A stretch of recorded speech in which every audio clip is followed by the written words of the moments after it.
واجب الاحترام دوستو، رجب المرجب کا بابرکت مہینہ شروع ہو چکا ہے۔ کہنے والوں نے کہا کہ یہ مہینہ رمضان المبارک کے مقدمات کے اندر سے ہے۔ رجب کے مہینے سے ہی نیک لوگ رمضان المبارک کی تیاری شروع کر دیتے ہیں۔ میرا اللہ ہمیں بھی رمضان کی تیاری کرتے کرتے رمضان تک پہنچنا نصیب فرما دے۔ یہ بابرکت مہینہ جیسے ہی شروع ہوتا ہے تو اپنے ساتھ بہت ساری یادیں، بہت ساری باتیں، بہت سارے واقعات، بہت سارے معاملات لے کر آتا ہے۔ اب دیکھیے، تاریخ اسلام کا مطالعہ کریں، یہی وہ بابرکت مہینہ ہے کہ جس مہینہ میں میرے اور آپ کے پیارے آقا مدنی کریم صلی اللہ تعالیٰ علیہ وسلم سفر معراج پر تشریف لے گئے۔ یہی وہ مہینہ ہے کہ جس کے اندر میرے آقا تمام نوریوں کو پیچھے چھوڑتے ہوئے میرے اللہ کی دربار کے اندر رب ذوالجلال کے آمنے سامنے بیٹھے۔ یہی وہ مہینہ ہے کہ جس مہینے کے اندر میرے آقا نے تمام انبیاء کی امامت کرائی تھی۔ وہ سفر معراج تھا، میرے آقا گئے تھے تو میرے آقا نے اسی مہینے میں تمام انبیاء کی امامت کروائی، امام الانبیاء ہونے کا شرف حاصل کیا۔ یہی مہینہ ہے کہ جس مہینے میں امت محمدیہ کو، آپ کو اور مجھے پیغمبر صلی اللہ علیہ وسلم کے سفر معراج کی وساطت سے میرے اللہ نے ہمیں 5 نمازوں کا تحفہ عطا کیا۔ یہی وہ مبارک مہینہ ہے کہ جس کے اندر فاتح قبرص و شام، امیر المؤمنین، امیر المسلمین، خلیفۃ امیر المؤمنین، میرے آقا کے یوں سمجھ لیں کہ پیاری زوجہ کے برادر، میرے آقا کے برادر نسبتی جناب امیر معاویہ رضی اللہ تعالی عنہ کا یوم وفات اور یوم انتقال ہے۔ بہرحال اس اعتبار سے انشاءاللہ ذکر کریں گے۔ یہی مہینہ ہے کہ میرے آقا کے پیارے داماد، میرے آقا کے دوسرے چھوٹے داماد جناب علی المرتضی شیر خدا رضی اللہ تعالی عنہ اس ماہ مبارک کے اندر پیدا ہوئے۔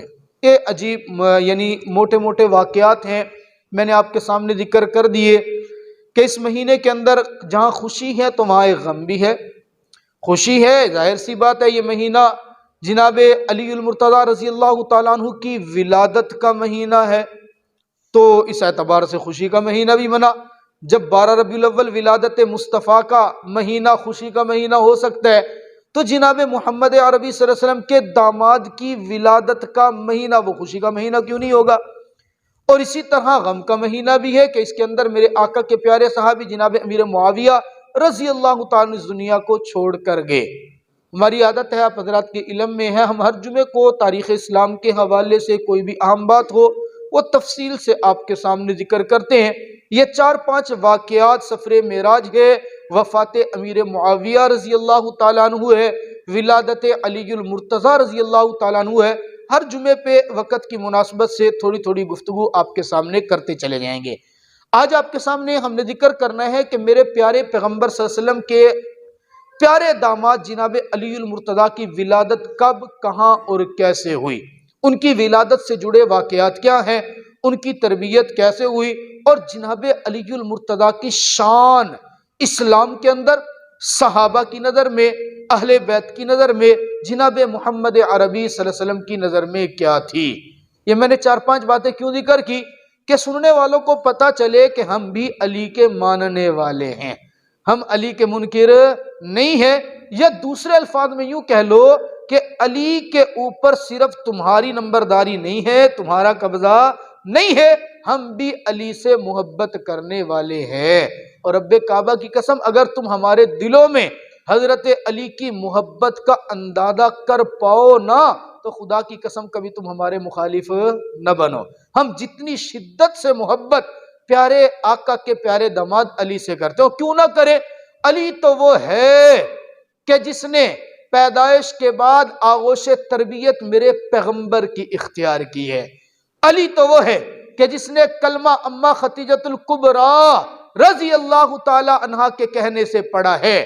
علی تو وہ ہے جس نے نماز ڈائریکٹ میرے پیغمبر سے سیکھی ہے، علی تو وہ ہے کہ جس نے سب سے پہلے کھڑے ہو کر میرے پیغمبر کو کہا تھا آقا بدن میں کمزور سہی لیکن یاد رکھیے جہاں جہاں آپ کا پسینہ گرے گا وہاں پر مجھ علی کے خون کا آخری قطرہ گرتا چلا جائے گا۔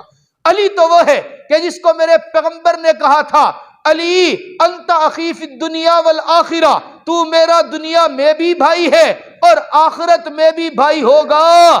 علی تو وہ ہے کہ جن کا نام میرے پیغمبر نے خود تجویز کیا، علی تو وہ ہے کہ جن کی ولادت کے بعد پرورش، جوانی، یہاں تک کہ میرے آقا نے اپنی لخت جگر کو ان کے نکاح کے لیے چنا ہے۔ اور اس کے بعد جناب علی المرتضیٰ جن کا خاندان چلا ہے، کائنات کے شہزادے میرے اللہ نے انہی کی اولاد کے اندر انہی کے بیٹے بنائے ہیں۔ الحسن والحسین سیدہ شباب اہل الجنہ۔ جناب علی المرتضیٰ رضی اللہ تعالیٰ کے بارے میں مشہور قول ہے کہ جناب علی المرتضیٰ خانہ کعبہ کے اندر پیدا ہوئے۔ مشہور قول یہی ہے کہ ولادت مولود کعبہ علی المرتضیٰ ہے، اور یہ ایک علمی اصطلاح ہے، علمی اختلاف ہے۔ بعض علماء فرماتے ہیں نہیں، کعبۃ اللہ کے اندر صرف ایک صحابی پیدا ہوئے حضرت حکیم بن حزام، اور حضرت علی کی ولادت وہاں پہ نہیں ہے، لیکن چلو مشہور قول اگر مان بھی لے کہ حضرت علی رضی اللہ تعالی عنہ کی ولادت کعبۃ اللہ میں۔ جناب علی المرتضیٰ کے والد کا نام ابو طالب ہے۔ ذرا توجہ کرنا، جناب ابو طالب کے بڑے احسانات ہیں میرے آقا کے اوپر۔ ان کے اسلام کے بارے میں اختلاف ہے کہ انہوں نے کلمہ پڑھا تھا یا نہیں پڑھا تھا، وہ ایک لمبی بحث ہے۔ میرے آقا نے جناب ابی طالب کی جو انہوں نے میرے آقا کا بڑا سہارا بنے، وہ بیچارے کثیر العیال القلیل المال آدمی تھے، مال ان کے پاس بہت کم تھا، اولاد میرے اللہ نے کافی دی تھی۔ وہ بیچارے ایک پاؤں سے لنگڑے تھے، انہوں نے ایک عطر کی دکان کھولی تھی، اسی سے جو تھوڑی بہت آمدنی آتی اپنے بچوں کی پرورش کرتے۔ بالآخر ایسا ہوا جب معاملہ حد سے بڑا، غربت بہت زیادہ بڑی، انہوں نے اپنی اولاد کو تقسیم کر دیا تھا۔ غربت میں کبھی یہ بھی معاملہ ہوتا ہے۔ آج کل پاکستان کے جو حالات ہیں، الامان والحفیظ، آپ اندازہ کریں پیسے لے کر اپنے ہاتھ میں منہ مانگی قیمت دینے کے باوجود بھی، گھنٹوں لائن میں قطاروں میں لگنے کے بعد، ذلالت کے بعد روٹی کے لیے آٹا مل رہا ہے۔ کیا کیا کہیں کیا نہ کہیں، اس کا ذمہ دار کس کو ٹھہرائیں، کس کے لیے بات کرے، عجیب حیرانگی ہوتی ہے۔ قوم کو کہاں پر لا کر کھڑا کر دیا، آپس کی دھینگا مشتی میں۔ وہ چور ہے، میں ٹھیک ہوں، میں ٹھیک ہوں، وہ چور ہے، اس نے ملک کا نقصان کیا، میں بچانے آیا ہوں۔ سمجھ میں نہیں آ رہا بچا کون رہا ہے، خراب کون کر رہا ہے۔ کس کی حکومت ہم خوشحال تھے، کس کی حکومت میں ہم خوشحال نہیں ہے۔ غریب کا بیچارے کا وہ کچمڑ نکالا ہے نا کہ اب وہ نہ رو سکتا ہے اور نہ وہ ہنس سکتا ہے، سمجھ سے باہر ہے کام۔ بہرحال ہم تو یہی دعا کرتے ہیں اللہ ہمارے اس ملک کی حفاظت فرما لینا۔ ریاست مدینہ بنتے بنتے پتہ نہیں کیا بن پڑی ہے، ریاست مدینہ بناتے بناتے پتہ نہیں ہم کہاں پہ چلے گئے ہیں، حالات کہاں پہنچے ہیں۔ اچھا دیکھیں نا، دو قسم کے طبقے، ایک تو وہ جو بہت ہی زیادہ امیر ہے، اس کو ٹینشن ہی نہیں ہے، ایک وہ جو بہت ہی زیادہ غریب ہے، اس کا بھی تعاون ہو رہا ہے۔ ایک وہ جو بیچارہ سفید پوش ہے، وہ تو بالکل ہی مر گیا نا، اب وہ نہ کسی کے سامنے ہاتھ پھیلا سکتے، نہ کسی سے تعاون مانگ سکتے، نہ اپنی کسی کو حالت بتا سکتے۔ اس بیچارے کا تو وہ حال کیا ہے نا، کس نے کیا یہ مجھے بھی نہیں پتہ ہے، کون ملک کو بچانے والا ہے مجھے بھی نہیں پتہ ہے، کون اس کو برباد کرنے والا ہے کسی کو کچھ نہیں پتا۔ وہ ان کے خلاف، وہ ان کے خلاف، وہ ان کے خلاف، رگڑا عوام کا نکل رہا ہے۔ میرا اللہ ہمیں اس ملک کی حفاظت کرنے والا کوئی اچھا حکمران دے دے۔ بہرحال یہ تو ایک فطرتی بات ہے نا، ہم سب یہ تو چاہتے ہیں کہ اچھا حکمران ہو، لیکن ہم میں سے اچھا خود بننے کے لیے بھی کوئی تیار نہیں ہوتا۔ ایک مثال مشہور ہے نا، خواہش ہماری ہے اللہ محمد بن قاسم دے، لیکن ہو پڑوسیوں کے گھر میں، ہمارے اپنے گھر میں نہیں، وہ لڑنا پڑے گا نا، اس سے کوشش کرنی پڑے گی۔ بہرحال میں عرض کر رہا تھا کہ جناب علی المرتضیٰ بھی 4 یا 5 سال کے تھے، میرے آقا کی تربیت کے اندر آگے، آغوش تربیت میں جناب علی المرتضیٰ رضی اللہ تعالیٰ عنہ کی شان اور منقبت کے لیے اگر محبت میں ڈوب کے سوچا جائے تو اتنی بات بھی کافی تھی کہ علی وہ ہے کہ جس نے تربیت میرے آقا کی گود کے اندر پائی ہے۔ لیکن نا جی، آج جو پیغمبر کی سنتوں پہ زندگی گزار لے، پیغمبر کی سیرت سے عشق کرنے والا ہو، پیغمبر کی تعلیمات پہ عمل کرنے والا ہم اس کو بھی اللہ کا ولی مانتے ہیں، اور ہے بھی وہ اللہ کا ولی۔ جس نے تربیت کی آنکھ کھولی پیغمبر کے گھر میں، وہ کتنا بڑا اللہ کا ولی ہوگا۔ حضرت علی پیدا ہوئے نا، پیدا ہونے کے بعد نام رکھنے کا مرحلہ آیا جناب علی۔ اچھا یہ بھی عجیب اتفاق ہے، حضرت علی کی والدہ کا نام بھی فاطمہ ہے اور حضرت علی کی زوجہ کا نام بھی فاطمہ ہے۔ یہ فاطمہ نام بھی بہت پیارا نام ہے، کبھی اس پہ تفصیل سے ذکر کریں گے۔ کتنا پیارا نام ہے، اس پیارے نام کی پیارے ہونے کی عظمت تو دیکھیں نا۔ میرے آقا نے وہ بیٹی جس کو اپنے جگر کا ٹکڑا قرار دیا، میرے آقا نے ان کا نام بھی فاطمہ ہی رکھا تھا۔ حضرت علی المرتضیٰ پیدا ہوئے، والدہ کہتی ہیں میرے والد کا نام جو ہے وہ اسد ہے، شیر۔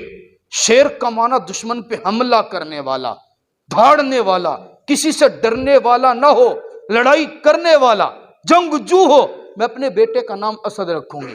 اچھا اسد سے ملتا جلتا صفت حیدر ہے، تو میرے بیٹے کا نام حیدر ہوگا، شیر ہوگا، تاکہ یہ دشمن کے اوپر لڑے، دشمن سے بالکل پیچھے نہ ہٹے، لڑائی کے اندر بالکل پیچھے نہ جائے۔ نام والدہ نے اسد رکھا۔ جب میرے آقا کی آغوش تربیت میں آئے نا، میرے آقا نے دیکھا، میرے آقا نے مسکرا کے کہا یہ اسد حیدر صفت رکھ سکتے ہیں، لیکن یہ تو علی ہے۔ علی کا معنی علو والا، علی کا معنی بلندی والا، علی کا معنی مقام والا، علی کا معنی مقام والا۔ گویا میرے آقا نے فرمایا علی کو جسمانی اعتبار سے کمزور نہیں، یہ ایمان کے اعتبار سے بھی بلند ہے اور مقام کے اعتبار سے بھی بلند ہے۔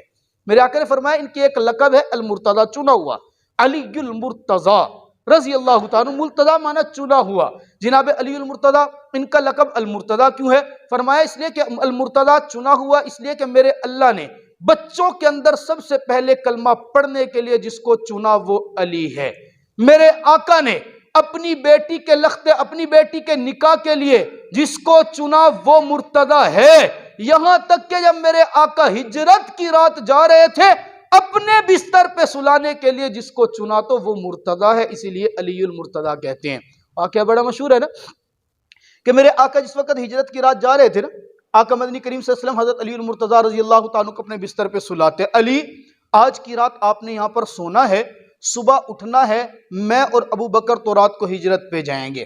آپ نے یوں کرنا ہے، مکہ کے اندر جتنے لوگوں کی امانتیں ہیں سب کی امانتوں کو واپس کرنا، اور واپس کرنے کے بعد کل مجھے قبا کے مقام پر آ کر ملنا۔